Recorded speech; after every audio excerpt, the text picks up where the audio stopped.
해법을 찾는 토론 이슈앤 직설 시작합니다. 윤석열 대통령 당선인이 대통령 집무실을 청와대에서 용산 국방부 청사로 이전하겠다고 공식 선언했습니다. 제방적 대통령제를 청산하는 첫걸음이라고 하는데요. 이를 보는 시선은 기대 반, 우려 반입니다. 또 이와 함께 문재인 대통령과 윤석열 당선인의 회동도 관심을 끌고 있습니다. 윤 당선인의 행보를 비롯한 정치권 이슈들 지금부터 살펴보도록 하겠습니다.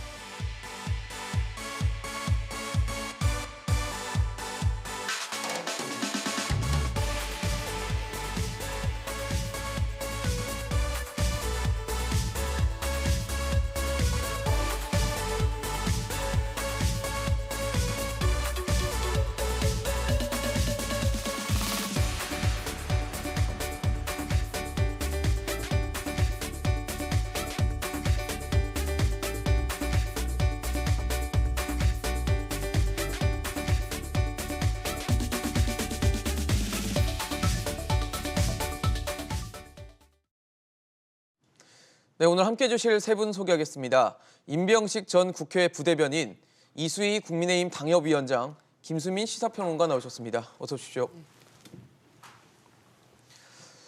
네, 최근 윤석열 대통령 당선인을 둘러싼 이슈들이 주목받고 있는데 가장 큰 이슈라고 할 수 있는 부분이 이 대통령 집무실을 이전하는 내용입니다. 청와대에서 현재 용산 국방부 청사로 이전하겠다고 공식적으로 윤 당선인이 선언을 했는데요.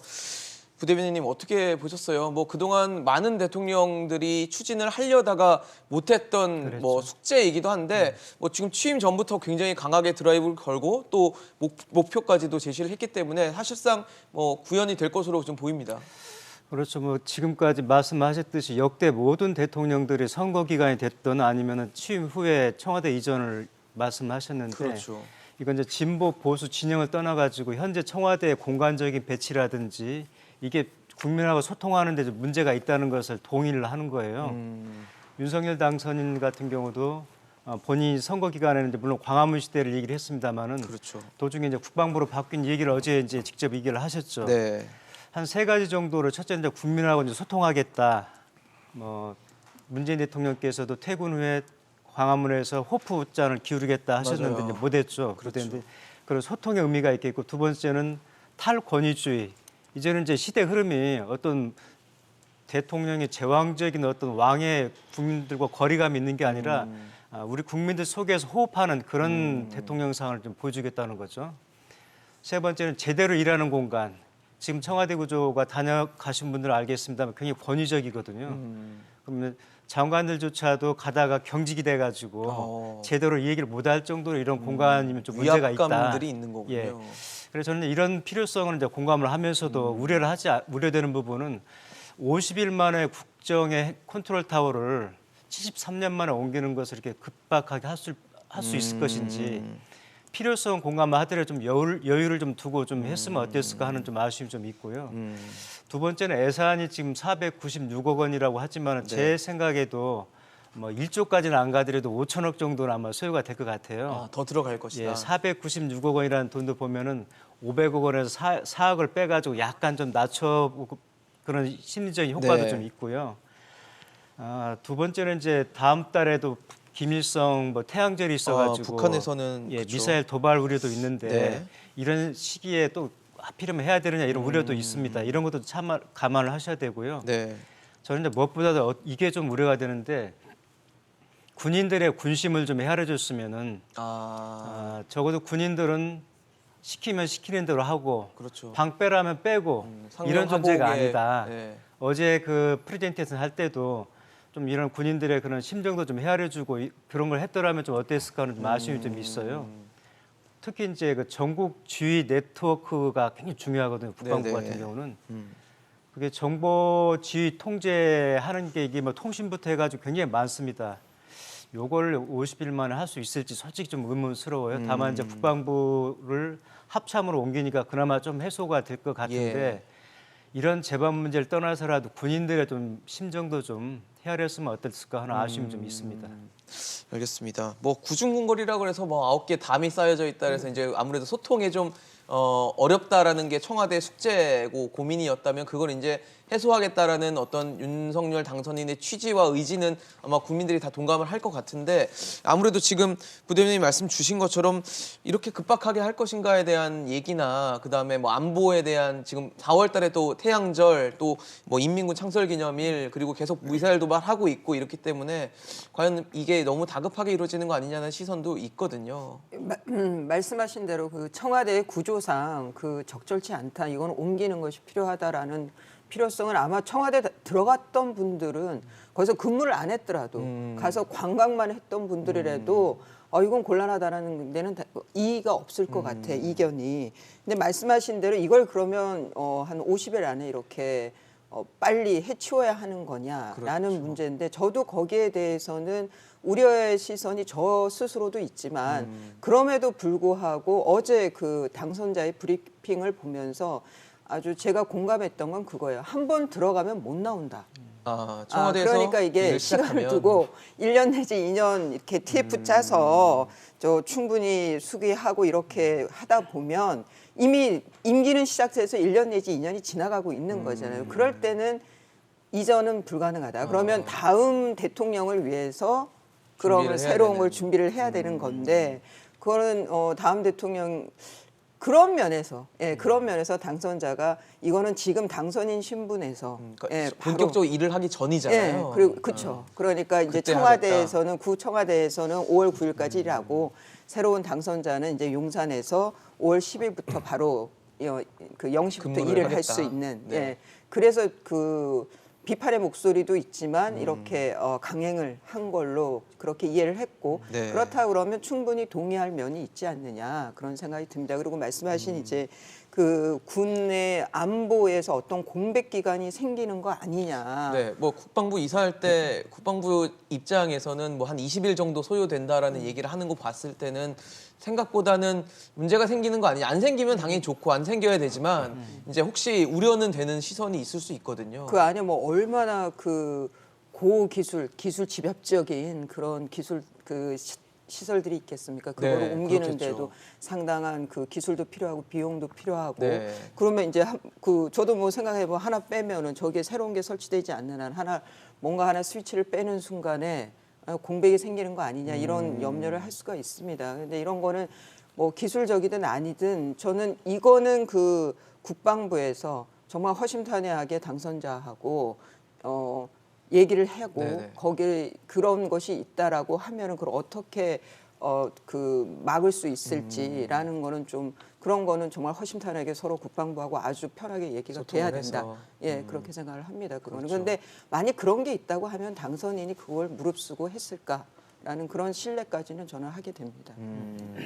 평원님은 어떻게 보셨어요? 네, 이 집무실 이전은 전 정부의 전철을 밟지 않겠다라고 하는 의미를 담아서 추진을 하고 있죠. 사실 제가 만약에 대통령이더라도 네. 그렇게 지금의 청와대에 들어가고 싶지는 않을 것 같습니다. 그래서 이거를 이전하고 싶은 생각은 충분히 이해를 할 수 있을 것 같은데 네. 근데 문제는 이 집무실을 이전하는 과정 또한 전 정부의 전철을 밟고 있는 건 아닌가라는 좀 심각한 문제의식이 드는 게 있어요. 그러니까 네. 예를 들면 예전 정부에서 문재인 정부도 그랬고 박근혜 정부도 그랬고 국회를 패싱하고 시행령을 통해서 정부의 중점 시책을 시행하는 그런 악습 폐단들이 있었거든요. 근데 지금은 취임도 전에 인수위 단계에서 집무실 이전을 추진을 하고 있습니다. 네네. 그것도 당선자가 공약을 했었던 광화문 시대 이것을 대선 승리 이후 열흘 만에 파기한 그런 상황입니다. 대선 승리 직전까지만 해도 윤석열 당선자가 여기저기 언론 인터뷰에서 할 수 있다라고 자신을 했던 부분인데 그것을 굉장히 쉽게 뒤엎고 다시 이제 목표를 바꿔서 용산으로 이전 추진을 하고 있거든요. 근데 인수위가 어떤 권한으로 이걸 추진할 수 있느냐 이게 의문이에요. 그러니까 인수위가 예비비를 정부의 예비비를 정부에다가 요청을 해서 받을 수는 있습니다. 근데 그것이 두 가지 정도 항목인데 하나는 네. 당선인 예우에 관한 사항이고요. 근데 집무실 이전이 당선인 예우에 관한 것은 아니죠. 그다음 두 번째가 인수위 설치 운영에 관한 예산인데 집무실 이전은 인수위가 아니라 정부에 관련된 것입니다. 그다음 무슨 근거로 인수위가 정부로부터 예비비를 받아가지고 그렇게 이 청사 이전을 추진할 수 있는가? 이 부분은 저는 지금 기재부하고 행안부에다가 다 얘기가 됐다고 하고 국무회의에 빠르면 내일 국무회의 대통령이 주재하는 국무회의에 네네. 올라가서 예비비가 집행될 수도 있다고 하는데 이건 예비비 집행해주면 문재인 청와대도 문제가 있는 겁니다. 이게 법적인 근거가 없다라고 봐야 되겠고 그리고 국회를 패싱한 채로 집무실 이전이 이루어지는 것 이것이 과거 정부의 국회 패싱하고 무엇이 다른가라고 하는 그 점입니다. 제왕적 대통령제를 정산하겠다라고 하는 윤석열 당선자의 의지는 존중되어야 마땅하고 그 목적은 옳습니다. 근데 현재 이 과정과 방법 절차가 제왕적 대통령제를 그대로 되풀이하고 있는 국회 패싱에 가까운 것이다라고 하는 것이고 그런 의미에서 저는 김수영 시인의 시 1960년에 발표됐던 시가 생각이 나는데 네. 그 방을 생각하며라는 시가 있거든요. 네, 좀 앞부분이 설명해 굉장히 주세요. 유명합니다. 혁명은 안 되고 나는 방만 바꾸어 버렸다라는 시구예요. 근데 이것은 잘못 추진되면 제왕적 대통령제 청산은 안 되고 대통령은 방만 바꾸어 버렸다. 자리만 바꾸는. 예, 이렇게 귀결될 수도 있습니다. 그래서 제가 지금 앞서도 제가 말씀드린 지금이 아니면 안 된다는 상황이 지금 네네. 말씀하신 대로 그렇게 모든 절차가 밟아지면 너무 좋은데 현실적으로는 한계가 있다는 거죠. 그렇게 그런 것 때문에 지금 같이 여민관에서 근무를 시작을 하고 그리고 기자실은 또 뚝 떨어져 있고 네. 그런 지금 옮기는 곳에서는 1층에 기자실을 주겠다는 거 아니에요. 그래서 프레스 센터를 예, 주겠다는 그래서 거죠. 스태프들이나 또 대통령도 그 기자실에서 수시로 소통을 하겠다. 소통을 하고 네. 브리핑도 하겠다는 거잖아요. 근데 그런 걸 위해서는 지금 말씀하신 그런 걸 다 밟는다면 너무 좋겠지만 그러면 임기가 시작된 이후여야 되고 그랬을 때는 이미 임기 시작 후에 그 여민관에서 그러니까 지금의 청와대에서 나올 수 있을까? 그 공간에서라고 했을 때 그런 현실적인 그 문제가 계속 생기고 그러다 보니까 이제 그런 그 뭐 이걸 위법이라고 할 것까지는 아닌 것 같은데 그런 거는 좀 그 대승적인 차원에서 그리고 이거는 국회보다도 선거에서 당선이 됐기 때문에 그리고 그 당선자가 굉장히 그 대표적인 공약으로 얘기를 한 거기 때문에 그런 거는 좀 그 국민적인 어떤 통의로 합의로 좀 예외적으로 허락을 받았다고 봐도 좋지 않나 그런 생각 듭니다. 저는 이제 이런 생각도 좀 해봤어요. 뭐냐면 형식하고 실질이 부합을 해야 되는데 네네. 이 청와대 이전의 가장 큰 목적이 국민과 소통하고 제대로 일하는 효율적인 업무 공간을 갖겠다는 거거든요. 네. 그런 취지라면은 현 청와대를 일종의 공간을 재배치한다든지 공간 집무실에다가 인접해가지고 비서동을 신축을 한다든지 이렇게 통해가지고 하면은 이런 두 가지 문제를 목적을 달성할 수 있을 텐데 저는 그래서 공간의 이동을 이게 중요한 게 아니라 형식이 중요한 게 아니라 내용이 중요하다는 거죠. 그래서 그러면 굳이 필요에 별도의 1,000억 원, 2,000억 원 정도 예산을 수반하지 않더라도 네. 그보다 적은 예산으로 그 윤석열 당선인이 추구하는 바 국민하고 소통도 하고 제대로 업무를 추진하는 그런 공간을 현 청와대를 살려서도 할 수 있겠다. 그런 방법도 좀 고민해 보면 좋지 않을까 싶어요. 뭐 이미 이제 공언을 해서 그렇게 할 수 있을지는 잘 모르겠습니다. 이미 용산 시대를 열겠다라고 선포를 한 상황인데 지금 평론가님이 우려하셨던 것은 아마 그런 것과 연관이 되어 있지 않을까라는 생각이 드는 게 윤석열 당선인이 당선되는 과정에서 사실 이재명 전 대선 후보한테도 많은 표가 갔잖아요. 거의 0.7%포인트밖에 차이가 안 났기 때문에 이 부분에 있어서 통합과 화합이 굉장히 무거운 숙제로 윤석열 당선인에게 주어진 것인데 국회를 거치지 않고 간다는 것 자체에 대한 아마 소통과 통합의 문제가 또 숙제로 떠오를 수 있을 것 같다는 생각도 들고 국회를 거쳤을 때는 결국 되게 힘들 것이다. 여소야대 국면으로 정부를 꾸려야 되는 상황이기 때문에 그런 상황에서는 역시 좀 통과는 어려울 것이다라는 전망 하에 아마 그 과정을 거치지 않기로 결정하지 않았을까라는 생각도 들거든요. 대통령 비서실 이전은 현재 국회가 권한을 갖고 있는 건 아닙니다. 그러니까 그 대통령이 추진을 해도 되는 것이죠. 네네. 근데 현재 당선인 신분이다라고 하는 거 아까 전에 대통령이 지적을 아니라는 했습니다. 거죠, 지금은. 네, 그렇습니다. 그리고 협의 정도는 해야 되는 거 아닌가? 왜냐하면 이게 다른 데도 아니고 용산으로 이전을 하는 것이거든요. 국방부 청사로 가야 되는 거고 어제도 보니까 이제 전직 합참 의장 11분이 그중에 4분은 또 국방부 장관 출신들이고 그분들이 다 특정 정부의 소속이 아니라 박근혜 정부 때 장관도 계시고 노무현 정부 때 장관도 계시고 이명박 정부 때 장관도 계신데 이분들이 이제 이 용산에 구축해 놓은 국방부 합참의 C4I 시스템이라고 하죠. 예, 그런 원래 구축돼 있던 굉장히 고도의 안보 시스템들 네. 이런 것들이 저해되는 것을 우려하는 예, 그런 성명을 또 내시기도 했습니다. 그래서 이 부분은 저는 결과적으로 나중에 이제 용산으로 옮기고 나면 잘 옮겼다라는 얘기가 나올 수도 있다고 생각을 해요. 근데 현재로서 이렇게 전문가들도 굉장히 우려를 많이 피력을 하고 있고 그렇다면은 당연히 그 전문가들을 포함해서 또 국회 특히 국방위원 소속의 의원들하고는 긴밀히 협의를 할 필요가 있다라고 보여지는 거죠. 그렇게 해서 이제 추진을 하는 것이 그렇게 동력을 얻어서 추진하는 것이 제왕적 대통령제 청산이라고 하는 목적에도 부합을 하는 것이고 그리고 현재 국회를 뛰어넘으려고 하기에는 대선 결과로 봤을 때 사실 대선 때는 용산으로 대통령 집무실을 이전하겠다 주요 공약도 아니었었습니다. 국민들이 여기에 대해서 토론을 해볼 기회도 별로 없었고 그런 것들을 좀 생각을 해본다면은 취임 이후부터 시작을 해도 그렇게 늦지는 않을 것이다라고 생각을 하고요. 저는 좀 이해가 안 되는 부분들이 이제 들어가면 못 나온다라고 하는 건데 네네. 그럴 정도의 의지면은 추진도 못 하는 거 아닌가. 들어갈 때 내가 여기 잠시 있겠다라고 생각하고 들어간다면 체계적으로 계획을 짜서 나오는 과정들은 충분히 밟을 수 있다고 생각이 되거든요. 그리고 또 이해가 안 되는 부분은 지금의 청와대를 국민께 돌려드리겠다라고 하는 건데 국민들이 받고 싶은 건 그게 아닙니다. 지금의 청와대를 개방한다고 해서 공원으로 쓴다고 해서 거기에 산책 가고 할 수 있는 사람이 얼마나 있습니까? 우리나라 국민들 중에. 국민들이 돌려받는 것은 정부의 정책을 통해서 이런저런 것들을 돌려받는 게 더 중요한 것이고 왜 그러냐면 저는 지금의 청와대도 뭔가로 다르게 쓰일 수도 있다고 생각합니다. 예를 들면 뭐 합참을 이전하는데 비용이 많이 든다고 하는데 뭐 이것이 좀 농담처럼 들릴 수도 있겠지만 국방부 합참하고 현재 청와대 대통령 집무실이 그냥 장소만 이렇게 바뀌는 그런 시나리오도 가정해 볼 수 있는 거거든요. 그러면 이제 이걸 섣불리 열어 가지고 국민들한테 개방한다라고 하는 것도 못 박아둘 필요는 없다라고 생각을 합니다.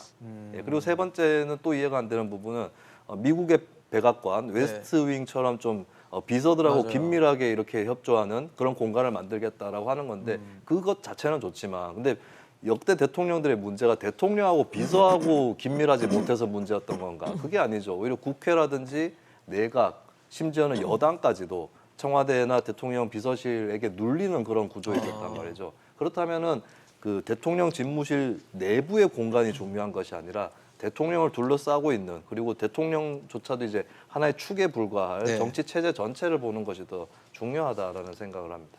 네, 지금 뭐 세 분이 말씀 주셨지만 뭐 찬성과 반대가 다 일리가 있어요. 사실 그래서 윤석열 당선인이 과연 어떻게 이걸 추진할지 그리고 역대 대통령이 하지 못한 걸 하는 것이 과연 우리 국민 전체에게 득이 될 수 있는 판단이 될지 좀 지켜볼 부분이 있다 생각이 되고요.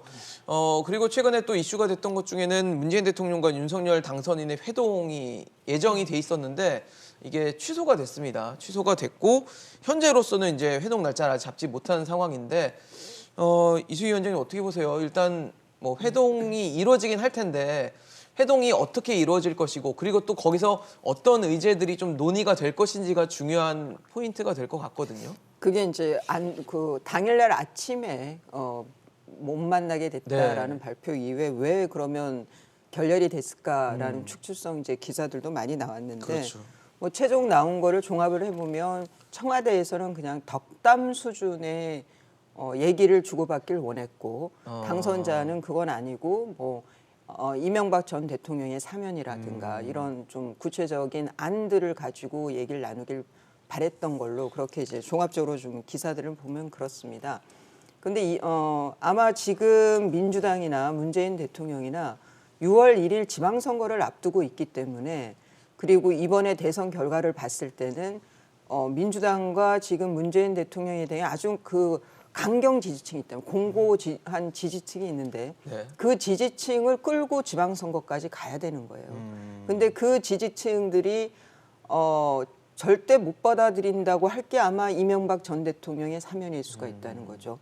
그래서 아마 지금 청와대에서는 문재인 정권에서는 이명박 대통령의 그 특사 문제가 사면 문제가 당선자와의 의제로 그러니까 얘기로 거론되는 것조차도 지금 꺼리는 것이 아닌가 저는 그렇게 추측이 됩니다. 그런데 지금 이명박 전 대통령 그 뭐 박근혜 전 대통령의 경우에 사면이 됐습니다마는 두 전직 대통령을 이렇게 그 영화의 몸이 되게 한 것이 문재인 정권에서 일어난 일이기 때문에 결자 해지 차원에서 저는 아무리 뜨거운 감자이고 공간 지지층에는 마이너스가 되는 결단이라 하더라도 저는 결단을 해주시는 게 지금의 이 대선에서 나온 통합이라고 하는 그 큰 숙제에 아주 큰 획을 그을 수 있는 결단이 되지 않겠느냐 그렇게 생각을 하는데 모르겠습니다. 지금 지방선거에 대해서 아마 이제 앞으로 한 다음 주부터는 아주 민주당이나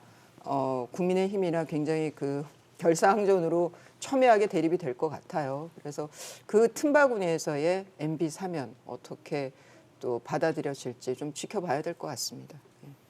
네. 아무래도 이제 이명박 전 대통령의 사면 관련해서는 뭐 국민청원도 올라오고 지금 동의가 20만 명이 넘는 동의를 받고 있어서 아마 청와대가 대답을 해야 되는 선이 넘어서서 아마 이 대답을 어떻게 또 할지도 궁금해지면서 문재인 대통령과 윤석열 당선인의 회동에서 이 사안이 또 논의가 될지도 관심인데 어떻게 보십니까? 반대하는 분들은 반성도 없고 사과도 없는데 사면하는 것은 오히려 국민을 분열시키고 뭐 법치주의를 파괴한다 이런 이제 논리를 좀 대고 있죠. 상당히 좀 설득력 있는 이야기고요. 아시다시피 이제 이명박 전 대통령 같은 경우는 뇌물수수 혐의로 17년형 굉장히 중형이죠. 근데 형을 지금 4분의 1도 채우지 않았는데 그렇죠. 사면을 해야 되는지 하더라도 국민적인 공감대가 어느 정도 형성된 다음에 해야 되는데 이게 통합이 아니라 오히려 분열을 하는 촉매제가 될 수 있다는 우려가 좀 많이 있습니다. 사면을 결정했을 때 오히려 그렇죠. 분열이 될 수도 있다. 그러다 보니까 또 문재인 정부를 지지하는 분들 입장에서는 그렇게 필요하면 당신이 취임해서 하지 왜 그것을 이 문재인 대통령한테 떠넘기느냐 부담을 이런 데도 반발도 좀 하고 있습니다. 그런데 어쨌든 이제 윤석열 당선인은 본인이 선거 때도 여러 차례 피력을 했었죠. 네. 뭐 사면의 필요성을. 그래서 아마 사면을 본인이 취임을 하면 할 것 같습니다. 만약 여기에서 합의가 안 되더라도. 네네. 그런데 이제 인수위원회에 앞서 말씀을 드렸는데 네. 지금 대통령하고 회동이 가장 지금 늦게 있다는 거거든요. 근데 정권 교체가 된 그 김영삼 정부에서 김대중 정부로도 정권이 교체가 됐거든요. 네네. 보수 정부에서 진보 정부로. 그렇죠. 그랬음에도 불구하고 그때는 이틀 만에 만났어요. 이틀 만에 회동을 하고 선거 끝나자마자 예, 이틀 예. 만에요. 또 두 분이 이제 정말 인수위는 이렇게 하는 거라는 걸 모범을 좀 보여준 삶인데 6가지 항목에 대해서 합의를 했죠. 예를 들어 보면 이제 뭐 국제통화기금이라든지 IMF 합의사항 이행 등 그 경제난 극복의 뜻을 좀 모았었고요. 네. 특히 이제 6번째 마지막 항목이 눈에 띄었었는데 전두환, 노태우 두 전직 대통령을 사면 복권하자는 데 의견을 같이 했어요. 어떻게 보면 사면권은 대통령의 고유 권한임에도 불구하고 그렇죠. 현직 대통령이 당선인한테 동의를 좀 구한 거죠. 그래서 이런 전례를 좀 비춰볼 때 이번 같은 경우도 이게 사면을 하든 하지 않든 현직 대통령과 당선인 신분에서 어떤 공감대를 이루는 게 국민의 그 통합에도 필요하다. 0.8%가 갖는 의미가 네. 어떻게 보면 우리 정확하게 절반으로 지금 국가가 갈려 있다는 얘기거든요. 그렇죠. 그래서 차기 정부의 가장 중요한 과제에도 저는 경제 안보 많이 있습니다만은 통합 없이는 어떤 것도 공허한 메아리다. 그래서 통합이 중요한데 이런 통합에 가는 첫걸음 측면에서도 볼 때 이명박 그 씨의 그 사면 문제는 네. 사면을 하든 하지 않든 전현직 그 당선인 간의 대통령과 그런 당선인이. 공감대를 이루어지지 않을까 싶습니다. 네, 참 맞습니다. 지금 국민들 반대하는 목소리도 상당히 높은 게 이 사면 문제고 또 반대로 봤을 때 사면은 대통령의 고유 권한이어서 대통령이 이제 결정을 할 수 있는데 이제 당선인이 이제 차기 대통령이 될 인물과 과연 어떻게 이 부분을 논의할지도 굉장히 중요한 관전 포인트가 되면서 또 다시 국민 통합 대신에 분열의 모습으로 가진 않을지에 대한 우려의 목소리가 나오고 있는 거거든요. 네, 일단 저는 문재인 대통령이 단추를 중간에 잘못 풀었다라고 하는 그렇게 게 보세요? 있습니다. 그러니까 이명박 전 대통령하고 박근혜 전 대통령을 왜 분리시켜야 되는 건지 좀 납득이 어렵거든요. 두 사람 중에 한 사람은 정치범이고 예를 들면 한 사람은 개인 비리고 이러면은 분리될 수 있죠. 근데 두 사람의 혐의와 그 유죄 나온 것들이 그렇게 크게 차이가 나지 않습니다. 한쪽이 뭐 통치행위라고 보기도 좀 어려운 것이고요. 그렇다면은 똑같이 처리를 했었어야 된다라고 생각을 하고 저는 개인적으로 이제 뭐 대통령이 또 고려해야 되는 여러 여론들의 찬반이라든지 또 생각의 차이 이런 것들을 다 감안을 한다면 저는 사면보다는 두 사람 다 형집행정지 수준으로 가름을 하는 것이 어땠을까. 사면은 조금 더 시간이 지난 이후에 네네. 뭐 차기 대통령이 한다든지, 왜냐하면 그 두 분이 뭐 그렇게 반성이 없으셨어요. 그런 것도 있고 형기를 많이 채우지 못한 그런 상황이었기 때문에, 다만 이제 두 사람이 건강에 문제가 다 있었고 또 고령이시기 때문에 그런 것들을 감안을 한다면 이제 형집행정지로 두 분 다 똑같이 처리를 하는 것이 맞지 않았는가. 근데 문 대통령이 또 어떤 정무적 판단을 해서인지 분리해서 처리를 한 것, 네. 이것이 좀 불씨가 됐다라고 생각을 합니다. 예, 그런 의미에서는 좀 단추를 잘 못 푼 측면이 있는 것이고, 저는 결국에 뭐 사면을 안 한다고 해도 윤석열 당선자가 대통령이 취임을 하면 사면을 할 것이기 때문에 하는 사면 수순으로 된다 안 간다. 된다는 그렇게 크게 중요한 주제는 아니어야 된다고 생각합니다. 이게 굉장히 허무한 것은 이거 사면한다고 해서 뭐 국민 통합이 된다거나 그런 건 또 아니라는 거고요. 전 또 거꾸로 한편으로 대통령의 강성 지지층 중에서 사면을 결사 반대하시는 분들한테도 드릴 말씀이 있는데, 네네. 여러 가지 개혁들이 다 좌절되고 겨우 남은 차별성이 그거 하나인가라는 그런 얘기도 좀 하고 싶습니다. 예, 그런 측면에서는 저는 이거는 뭐 굉장히 중요한 문제는 아니게 되어버렸다라고 하는 것이고, 윤석열 당선자에게 좀 당부드리고 싶은 것은 이 문제에 그렇게 사활을 걸지 마시라고 하는 겁니다. 왜냐하면 본인 입장에서는 본인이 수사해가지고 결국에 그렇죠. 구속이 되고 처벌을 예. 받은 게 이명박 전 대통령이지만, 국민들이 봤을 때는 현재 뭐 MSG라는 표현이 있죠. 인수위에 대해서 그렇죠. 인수위의 코드 MSG 중에 이제 M이 MB 정부 출신이라는 건데, 국민들은 좀 이명박 정부하고 윤석열 정부하고 같은 계보에 놓고 보는 국민들이 좀 많은 편이거든요. 최근에 뭐 보도들이 그렇게 예, 나오는 그렇다면, 것들이 있고. 예, 같은 네. 편을 사면해 주는 듯한 그런 느낌이 드는 거예요. 포용이라기보다는. 그래서 이 문제는 이제 뭐 사면을 하더라도 좀 조용하게 처리를 하는 것이 좋겠다. 그리고 이 사면에 뭐 그렇게 국민 통합적인 코드라든지 의미가 있다라고 과대 해석되는 것은 바람직하지 않다. 하려면은 조용하게 합시다라고 조용하게. 하는 그런 생각을 합니다. 조용해질까요? 근데 사면 결정이 나면 그렇게 조용하지 않을 것 같다는 생각도 들거든요. 오늘 자꾸 이렇게 김수민 평론가하고 뭐 제가 이렇게 그 의견이 좀 반대를 하는 다른 거는, 것들이, 의견이 네. 있는 건 조금 말씀 주십시오. 결이 네. 조금 다르면 예. 이게 지금 우리가 대선이 지금 0.73%예요. 맞아요. 굉장히 초박빙이었는데 윤석열 후보 당선인 얻은 만큼 또 예. 이제 이재명 후보에게 갔던 거거든요. 그다음에 그러니까 지금 저 민주당 이재명 후보가 받은 그 분들이 유권자들이 어디 잘하나 보자라는 그분들이 전부가 그렇지는 않겠지만, 그렇겠죠. 그러니까 협조할 만한 그러니까 우호적인 시각은 아닐 거란 말이에요. 그래서 이제 이 청와대 이전도 그렇고 대통령 집무실 이전도 그렇고, 또 하나 이제 큰 산이 또 남았어요. 여가부 폐지 문제도 그렇고, 그리고 또 하나가 이제 그러면은 당선자가 해라, 임기 시작해 대통령으로 하면 이제 그 MB 사면까지 있으면 이것이 그 새로 시작하는 대통령은 상당히 부담이 큰 거거든요. 그러면은 이게 문재인 대통령이 사면하는 거하고 당선자가 대통령이 돼서 사면하는 거하고는 이 효과나 그 파급력이 저는 전혀 다를 거라고 봐요. 그런 면에서 좀 당선자의 어깨를 좀 가볍게 해주는 면에서라도 저는 문재인 대통령께서 그런 좀 그 배려, 결단을 그런 면에서의 결단도 필요하지 않느냐. 이후에 굉장히 좀 그 새로운 당선자가 대통령 시작하면서 저는 좀 예측되는 것이 상당히 굉장히 삐걱삐걱할 것 같아요. 야당하고 그런 것들에 있어서 좀 대승적인 차원에서 국적 차원에서의 결단이 MB 사면이 되지 않을까 그런 생각도 합니다. 글쎄요. 문재인 대통령이 과연 사면 결정을 할 수 있을지 말씀 주신 것처럼 지방선거가 6월 1일이고 아무래도 이번 대선에서 졌기 때문에 아마 지방선거에 임하는 민주당의 시선과 의지가 남다를 것 같은데, 거기서 과연 사면 결정이 내려질지도 좀 걱정 혹은 우려가 섞일 수 있는 부분이라고 생각이 들거든요. 그렇죠. 문재인 대통령 지금까지 그 여러 중요한 이슈에 대해서 판단했던 걸 우리가 유출을 해볼 때 네네. 아마 사면 결정이 쉽지 않을 겁니다. 특히 이제 문재인 대통령을 지지하는 그 층이 굉장히 강고하거든요. 강하죠. 네. 근데 그분들의 그 반대 여론을 무릅쓰고 사면 하는 게 쉽지 결정한다는 않을 게. 것 같고, 윤석열 당선인 같은 경우도 아까 이제 김수민 평론가도 말씀하셨는데 네네. 어떻게 보면 자기 부정이나 다름이 없거든요. 본인이 서울중앙지검장 할 때 수사를 했었고 기소까지 했단 그렇죠. 말이죠. 그게 혐의가 입증이 돼서 17년, 형을 벌금도 130억, 작은 게 아니잖아요. 네네. 추징금이 57억 8천.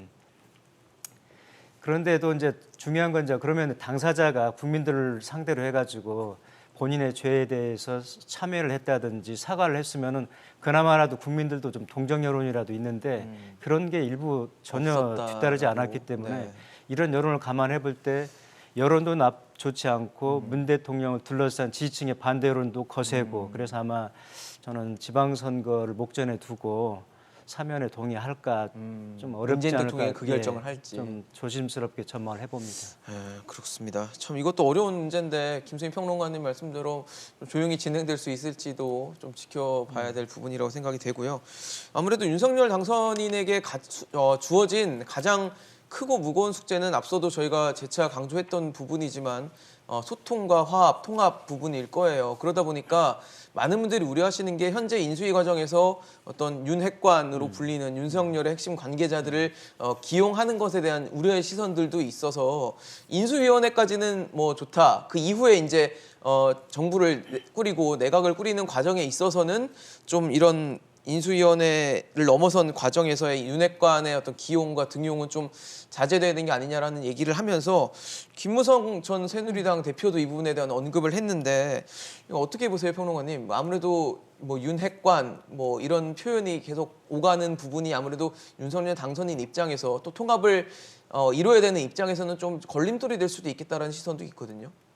뭐 윤핵관이라고 지칭되는 분들이 무조건 배제돼야 되고 이런 거는 저는 아니라고 생각합니다. 그러니까 그분들이 능력이 있고 네네. 또 어떤 분야에 쓰임새가 있다라고 스페셜리스트라면. 한다면 그것은 적극적으로 기용이 돼도 되는 것이죠. 이렇게 친다면은 누가 그러면 선거 때 발벗고 나서서 도와주겠느냐? 왜냐하면 선거 때까지는 핵관으로 대우받다가 선거 끝나고 나면은 배제돼야 될 사람 이렇게 되면 안 되기 때문에.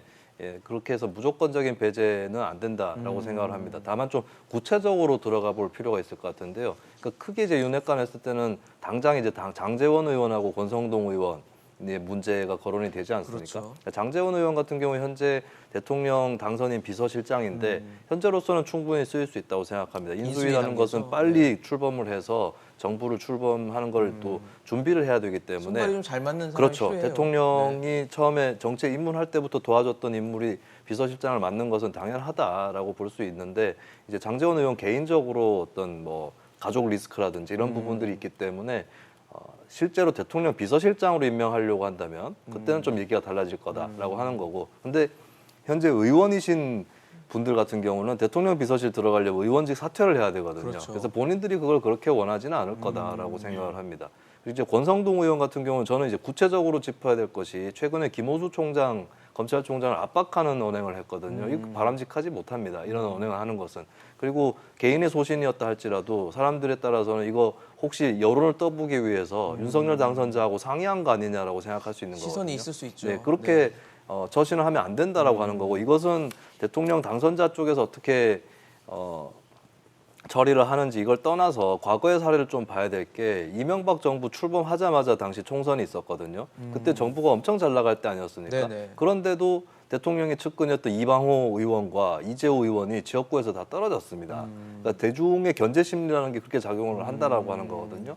그러면 당 내에서 혹은 정부 내에서 윤핵관이라고 불리는 정치인들을 배제하고 이걸 떠나서 대중들이 나중에 심판할 수 있기 때문에 본인들이 어느 정도 절제력을 갖고 임하는 것이 중요하다라고 하는 것이고요. 그리고 종합적으로는 저는 누가 기용되고 안 되고 이걸 떠나서 윤석열 당선자가 당선 일성으로 했던 그 약속을 지켜야 됩니다. 그게 어떤 거였어요? 뭐였느냐? 네. 문 대통령이 지키지 못한 약속이었는데요.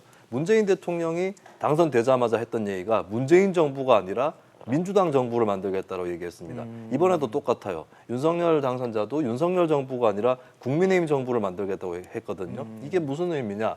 인사를 하고 정부를 짜고 할 때는 결국에 정권을 준비해왔던 정당이 중심이 돼서 그렇게 짜야 된다. 누가 되고 누가 안 되고 이게 중요한 것이 아니라 여러 가지 결정을 하는 데 있어서 정당이 중심이 되고 또 그 정당이 활동하는 국회가 국정을 주도할 수 있어야 된다. 그 의미만 잘 지킨다면은 저는 윤핵관이라고 불리는 분들이 어떤 자리에 가든 크게 상관은 없다고 생각합니다. 뭐 가장 중요한 건 좀 능력일 것 같아요. 능력이 있는 분들을 어떻게 기용하느냐. 여기에 있어서는 정파와 뭐 이런 것들은 다 타파가 돼야 되는 게 맞는데 아무래도 능력이 있다고 판단을 만약에 당선인이 해도 그 윤석열의 핵심 관계자로 불리는 인물들이 기용이 되면 그런 오해의 시선들은 계속 좀 따라올 것 같다는 생각은 들거든요. 저도 어떤 특정인을 넣고 빼고 그 문제보다는요. 윤석열 당선인이 선거 때 했던 얘기가 있거든요. 민주당 진영에도 좋은 분들이 많이 있다. 그분들하고도 협치하겠다 그랬거든요. 맞아요. 그런 생각을 저는 가져야 된다 보는 거예요. 저희가 이런 인사가 나올 때마다 이제 예를 들어서 거론하는 게 링컨 대통령의 그런 인용술이라든지 또 프랭클린 루스벨트가 대공황 때 어떻게 또 인재를 바탕에 썼는지 또 멀리 갈 거 없이 우리 또 김대중 대통령께서 외환위기 때 어떻게 또 사람을 썼는지 초기에 이런 걸 볼 때 국민 화합이 다른 데서 시작되는 게 아니라 임재를 어떻게 동용하느냐에서 시작이 되거든요. 그래서 저는 이재명 후보도 그랬었고 진영을 가리지 않고 인재를 쓰겠다 그랬었고요. 윤석열 당선자도 같은 말씀을 하셨는데 맞아요. 중요한 건 특정인이 누가 거기에 남아있고 안 남아있고 중요한 게 아니라 그 사람들 외에 나머지 부분들을 어떤 인물로 채울 것인가 네. 그게 중요하다. 그런 점에서 저는 윤석열 후보 당선인께서 민주진영에도 좋은 분들, 역량 있는 분들이 있단 말이죠. 그게 폭넓게 그 시야를 좀 가져야 되지 않을까 싶습니다. 네. 근데 사실 민주당 입장에서는 민주당의 그 능력이 좋은 사람을 기용한다는 건 민주당 입장에서도 능력이 좋은 인물일 텐데 과연 그걸 내줄까라는 생각도 또 들어요. 그걸 이제 배신으로 받아들이고 이러면 그러니까요. 이제 뭐 그런 식으로 가면 이제 곤란해지는 안 거예요. 되는데. 근데 지금까지 좀 그런 게 있었잖아요. 네네. 근데 보면 지금 뭐 청와대를 안 들어가니까 청와대로 갈 건 아닌데 이제 대통령과 그 스태프들이 네. 있고 하나가 당이 있고 그렇죠. 정당이 이제 국민의힘이 있고 또 하나가 내각이 있는 거잖아요. 그러면은 그런데 이제까지는 이제 청와대가 날 따르라 그러면은 이제 그 정당에서도 또 자기 청와대 코드랑 맞는 사람들이 또 거수기 역할만 또 우르르 했고 하는 거기에 거죠. 반대하면 또 엄청난 비난을 받고 또 내각은 또 청와대가 지시하는 대로 그냥 거의 손발로만 움직이는 그런 것 때문에 제왕적 대통령제라고 하고 그거를 깨야 된다는 거잖아요. 맞아요. 그리고 그것도 이제 윤 당선인이 약속한 바고 그러면은 지금 이 윤핵관이라고 하는 현직 의원들이 말씀하신 대로 저는 의원직을 사퇴하고 뭐 비서실로 간다든가 네. 뭐 그러지는 않을 것 같아요. 그러면 이분들이 역할을 하는 거는 정당이 되는 거거든요. 국민의힘 안에. 네. 거기에서 뭐 어떤 그 대통령에 맞춰서가 아니고 협치를 하는 것이 이분들이 그 당에서 좀 주도가 돼서 협치할 수 있는 그런 분위기를 마련하는 것도 상당히 좋을 거다라는 생각이 들고 또 빠지지 말아야 되는 인물이 이제 안철수 대표죠. 그렇죠. 예, 지금 이분 인수위원장이니까. 예, 또. 인수위원장이 총리로 간다 그러면 내각이 또 안철수 그 대표의 인수위원장의 어떤 구상대로 또 하면서 그거 같은 이제 그 상하 관계라기보다는 보조를 맞춰가는 그런 모양새가 되고 또 민관 합동위원회를 하겠다고 했으니까 당선인이 그런 거는 이제 어떤 새로운 모델로 새로운 그 보여줄 수 있으면 좋겠다. 네. 당선인이 임기 이후에. 그래서 지금 윤핵관 문제는 당 안에서 현직 의원이기 때문에 당 안에서의 역할이라고 하면은 그렇게 문제될 건 아니지 않겠느냐 그런 생각이 듭니다. 이분들이 호가호위하지는 않을 거예요. 왜냐하면 그러다가 말로가 안 좋은 걸 봤기 때문에 예, 그래서 그러지는 않지 않을까라는 네. 생각이 들고 이건 여담이지만 그 지역의 분들은 너무 좋죠.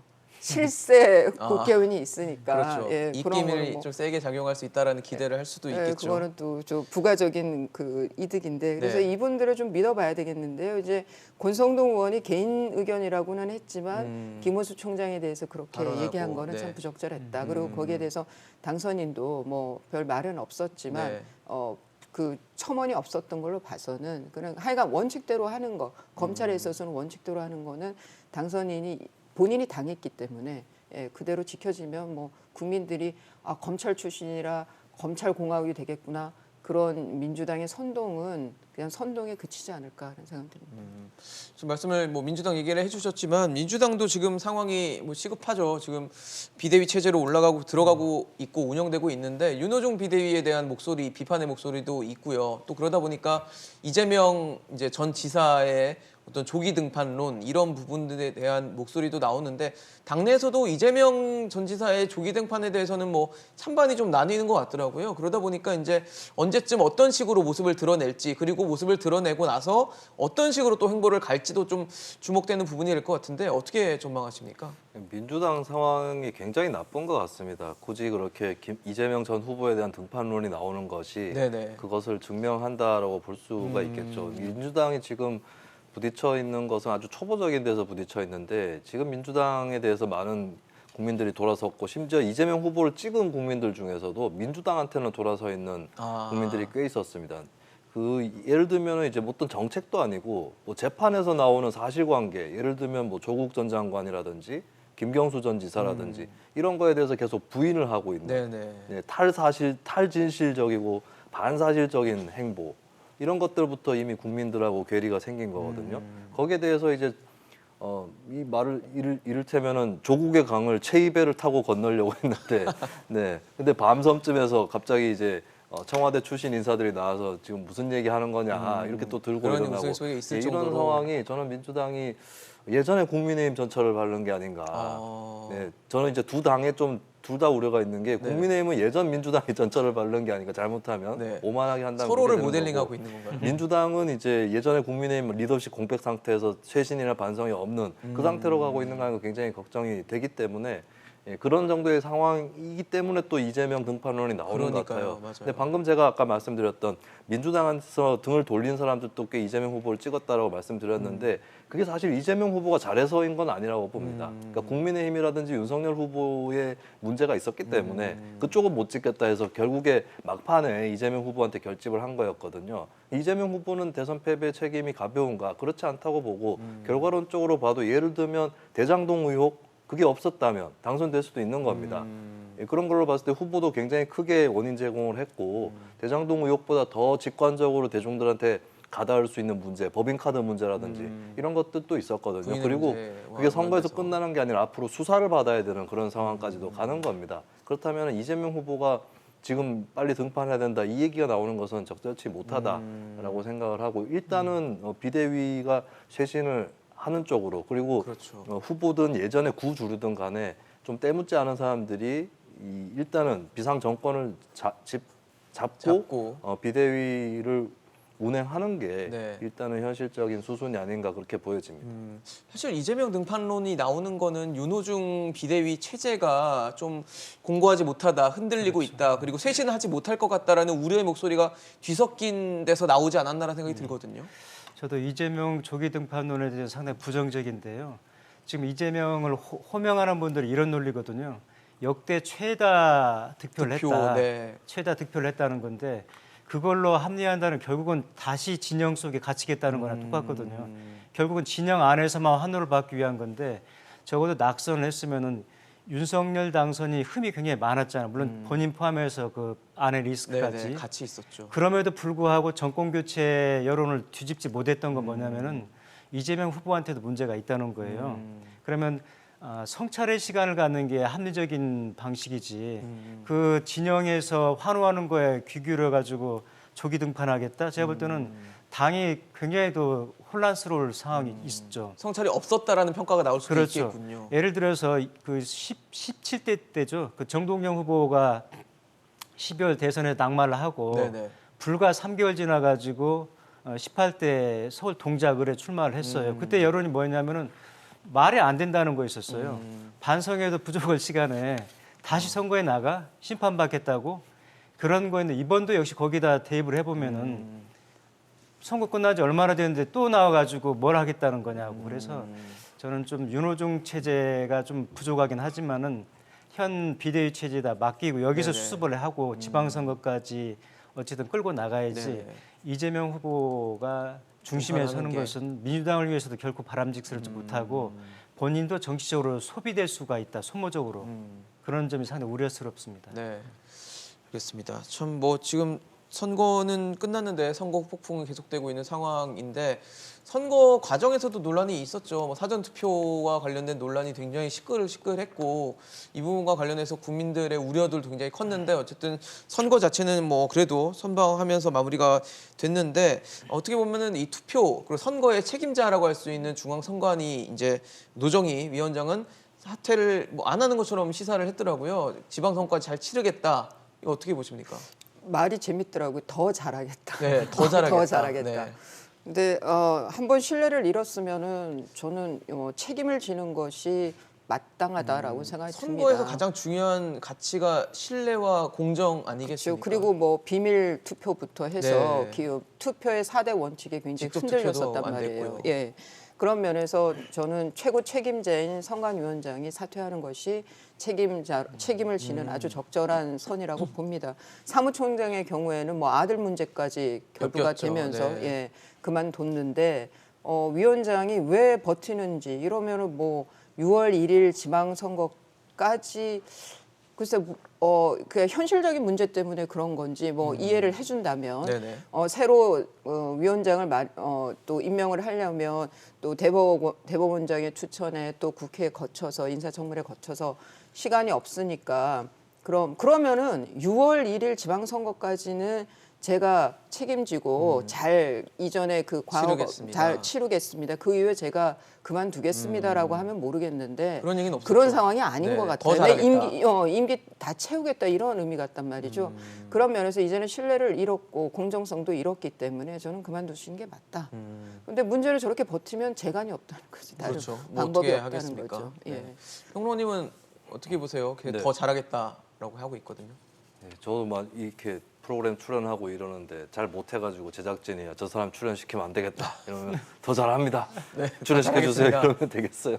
그래서 이거는 굉장히 좀 우스꽝스러운 해명이었다. 본인은 진지했을지 몰라도 그리고 이미 이제 선거정책실장이나 선거국장 이런 관계자들이 내려왔죠. 예, 내려왔습니다. 그러니까 이 사태는 고의적이고 악의적인 부정은 당연히 아니겠죠. 하지만 그럼 안 비밀 되죠. 투표의 원칙이라고 하는 기본적인 원칙에 대해서 지켜지지 못하게 그렇게 네. 대비를 잘 못한 책임이 있는 거고 이것은 우리가 민주화된 이후의 선거 관리에서 가장 중대한 사건 중에 하나입니다.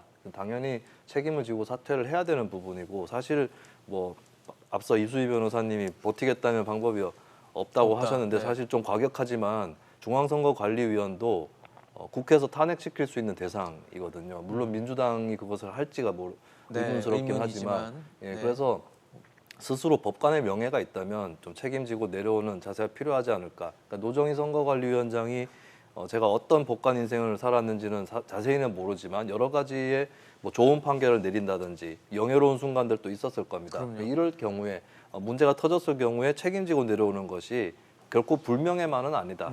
예, 이런 경우가 생겼을 때에 본인의 처신 이런 것들이 또 나중에 귀감이 될 수도 있다라고 하는 것을 좀 명심했으면 하는 바람입니다. 네. 저는 저 외부의 시선도 중요하지만 네. 내부의 그 전국 시도 상임위원 15분 집단으로 거취를 표명하라고 성명을 맞아요. 냈잖아요. 이것만 내부에서 볼 때도 굉장히 심각하다는 거거든요. 이게 선관위 상임위원들이 집단으로 한 게 지금 처음에 선관위 생긴 이래로 그 정도로 심각한 예, 일이라는 뭐 거죠. 속구리 선거도 문제였지만은 기표 한 개 또 기표를 하라고 또 줬다는 거 아니에요? 그러니까요. 그러면 이게 자칫하면 부정선거 오해를 촉발을 불러일으킬 할 수 있기 수 때문에 있는. 빨리 이건 매듭을 지어주는 게 중요하다. 네네. 그래서 우리 외부인 시선도 중요하지만 내부의 그런 목소리도 좀 기울였으면 합니다. 네, 알겠습니다. 정치권을 둘러싼 각종 이슈들이 빠르게 진행되고 있습니다. 일단 윤석열 당선인은 용산에서 근무를 하겠다라고 한 상태고 또 문재인 대통령과 윤석열 당선인 간의 회동이 어떻게 될지 또 그 회동에서 어떤 내용이 오갈지도 중점 포인트가 되고 있습니다. 저희도 상황 지켜보면서 또 토론 준비하도록 하겠습니다. 오늘 임명식 전 부대변인 이수희 위원장, 김수민 평론가와 함께했습니다. 이슈앤직선 오늘 준비한 소식은 여기까지입니다. 지금까지 시청해주신 여러분 고맙습니다.